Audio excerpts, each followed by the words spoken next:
Hai, selamat pagi. Ketemu lagi dengan Investa News hari Kamis 4 Mei 2023. Semoga Anda ada dalam keadaan sehat, tetap semangat hari ini ya dalam menjalani kehidupan ini ya.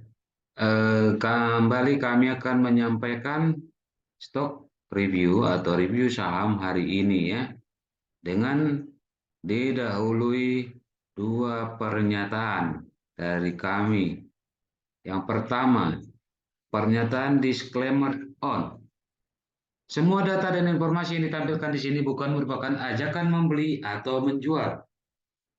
Segala keuntungan maupun kerugian yang ditimbulkan dari penggunaan data dan informasi di sini sepenuhnya menjadi tanggung jawab pengguna itu sendiri.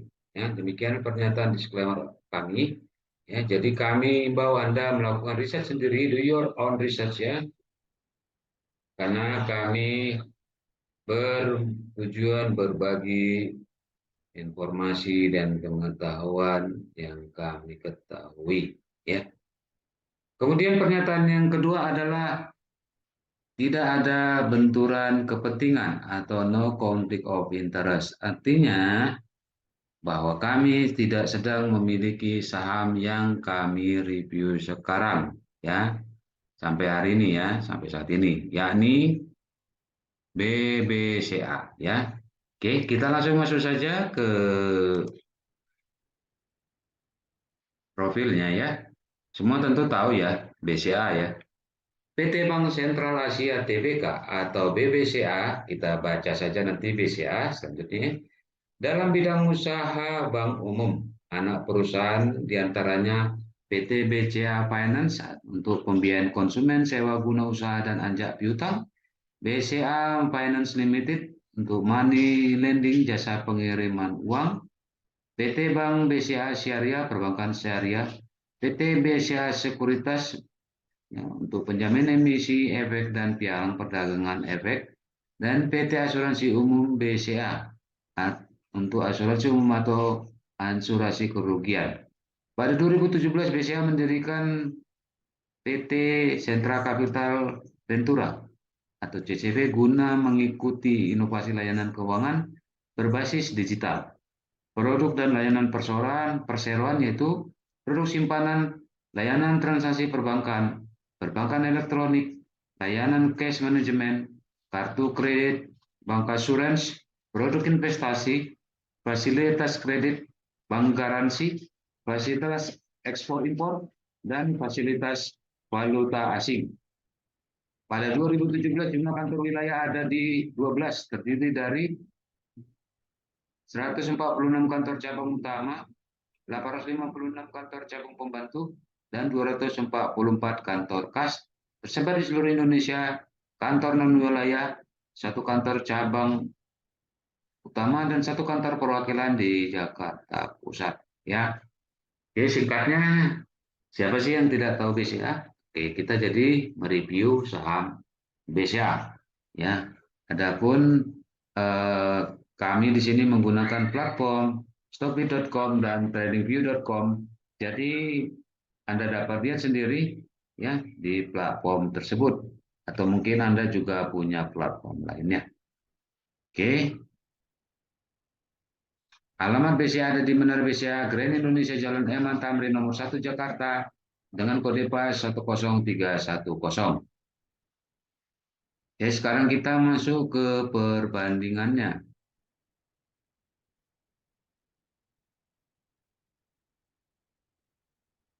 Jadi menurut Stockbit.com BCA dibandingkan dengan Bank BRI, Bank Mandiri, dan Bank BNI. Ya ini ya, apple to apple ya. Karena sama-sama uh, bank besar ya. Walaupun tiga terakhir ini adalah bank BUMN ya, punya pemerintah ya. Oke, tidak masalah. Kita lihat pertama current price earning ratio-nya. Ya, di sini ada ini setahun kan, annualized. Ada yang 12 bulan terakhir. BCA PR-nya ada di 24,06 yang disetahunkan. Dan 12 bulan terakhir di 12,14 ya.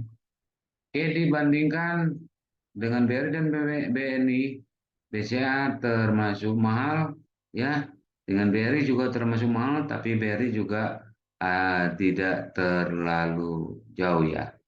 Oke. Kemudian kita akan lihat price book value. Jadi untuk bank karena ada apa namanya DPK, dana pihak ketiga, ya ini deposito ya dari masyarakat ya. Jadi kita baiknya menggunakan book value ya, karena DPK akan dikeluarkan dari asetnya ya, dari asetnya. Jadi apa namanya untuk BCA PBV-nya 5,25 ya, 5,25 masih termasuk ini ya, termasuk lebih tinggi ya dari yang lain. Oke, lanjut kita ke net profit margin. Oke, di sini ternyata keunggulan dari BCA ya. BCA yang tertinggi dari net profit margin yaitu 44,92% ya. Jadi diimbangi ya dengan harga mahalnya karena net profit marginnya juga yang tertinggi ya dari tiga bank lain ya. Bahkan apalagi dibandingkan dengan sektor dan industrinya. Terus kemudian kita lihat return on equity. Nah, untuk return on equity BCA juga relatif lebih unggul ya dari ketiganya ya. Dari keempat emiten ini BCA yang terbaik ya dalam hal return on equity pengembalian kepada pemilik modal ya. Saham. Oke, kita lihat dividen. Ya, semua emiten yang di sini membagikan dividen ya. Bahkan untuk 2023 semuanya sudah ya. Sudah. BCA terakhir last ex-date-nya untuk dividen itu 29 Maret 2023 bulan lalu ya. Semuanya bulan lalu ya. Oke, berdekatan ya. Oke, jadi artinya BCA ini bisa menghasilkan laba dan setelah menghasilkan laba dia mau berbagi dividen ya. Jadi Anda yang invest untuk setahun minimal ya, tentu saja berhak mendapatkan dividen ya, dan bisa saja Anda juga mendapatkan capital gain ya. Oke, kita sekarang lihat cash flow from operation ya, kas dari operasional ya. Oke, untuk kas dari operasional ya, BCA masih di bawah BRI dan BNI ya. Oke, BCA menghasilkan cash 74,2 triliun lebih ya, sedangkan BRI mencapai 105,1 triliun lebih ya, dan BBNI atau Bank BNI 83,1 triliun lebih ya. Jadi memang ya kalau diperbandingkan keempat emiten bank ini, memang ini yang terbaik ya di industrinya ya, di banknya gitu. Jadi kembali ke pertimbangan kita masing-masing ya, yang mana dipilih. Namun secara fundamental BCA ini termasuk kuat ya, artinya jauh lah ya dari kemungkinan eh, bangkrut ya, ya kan, rugi juga agak sulit ya menurut kami ya, menurut kami lebih sulit ya karena dia itunya tetap positif ya, hanya saja mungkin kalau segi persentase kita bilang dari keuntungan ya dia tidak terlalu besar ya, tetapi dari segi kepastian atau jaminan dia lebih kuat ya untuk Anda yang investasi di jangka panjang, khususnya jika Anda tidak punya waktu dan mohon maaf kemampuan dalam mereview setiap emiten yang ada di pasar modal ya. Oke, kita akan masuk ke teknikalnya. Saat ini di mana sih kita bisa masuk di BCA ya. Di sini kami menggunakan fitur volume linear regression, zigzag, dan moving average 5 hari ya. Oke, kita lihat perbesar ya. Oke, ya. Kalau kita lihat secara kanal regresi BCA sudah menembus ya garis bawah dari kanal regresi. Ya, artinya BCA ini masih berpotensi naik ya. Bahkan dia belum mencapai garis atas ya, garis atas. Ya. Jadi kalau saya kasih analogi, Anda menggunakan bola pingpong di pipa atau bola kasti atau mungkin tidak di pipa ya, karena ini adalah kanal regresi jadi diasumsikan di pipa. Artinya ketika bola itu naik ke atas, dia akan terus naik sampai menyentuh titik atasnya ya, titik atasnya. Nah, walaupun titik atas itu bisa random ya, tidak selalu pasti di situ ya.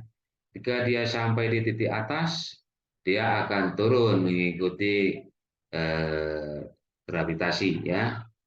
Dan begitu juga ketika dia turun, ya, ketika nanti dia menyentuh titik terbawah terdekat, dia akan mantul ya karena efek kekuatan eh, penariknya ya. Jadi kira-kira seperti itu ya. Jadi kami melihat dari kanal regresi ini, BCA ini masih menunjukkan potensi kenaikan, ya kan? Nah, problemnya adalah di harga berapa? Anda bisa cicil atau Anda menunggu, ya, di harga supportnya. Harga support terkuatnya ada di 8.875 ya. Artinya jika ternyata BCA ini di bawah 875, untuk manajemen risiko dapat dilakukan stop loss atau tutup kerugian ya, agar terhindar dari penurunan atau kerugian yang lebih besar sambil menunggu ketika dia mantul kembali Anda bisa beli lagi ya. Nah, jadi selama harganya masih di atas 8.875, Anda bisa beli ya, cicil, akumulasi ya, tergantung dengan manajemen Anda ya. Dengan target harga diharapkan bisa taking profit di harga 9.200 ya, di harga 9.200. Oke, demikian yang dapat kami sampaikan. Mudah-mudahan dapat bermanfaat bagi kita semua. Mohon maaf jika ada kesalahan dan kekurangan dalam penyampaian kami. Silakan kritik dan saran dapat disampaikan di kolom komentar. Dan terima kasih banyak buat Anda yang sudah menonton, berikan like, bahkan subscribe, bahkan mungkin juga berbagi. Terima kasih banyak karena itu semua dapat menambah motivasi kami untuk terus melanjutkan review-review saham berikutnya di hari-hari ke depannya dan mungkin juga bisa bertambah sesuai dengan saran atau komentar Anda. Ya, akhirnya kami ucapkan selamat melanjutkan aktivitas kembali, tetap semangat, tetap jaga protokol kesehatan. Sampai jumpa.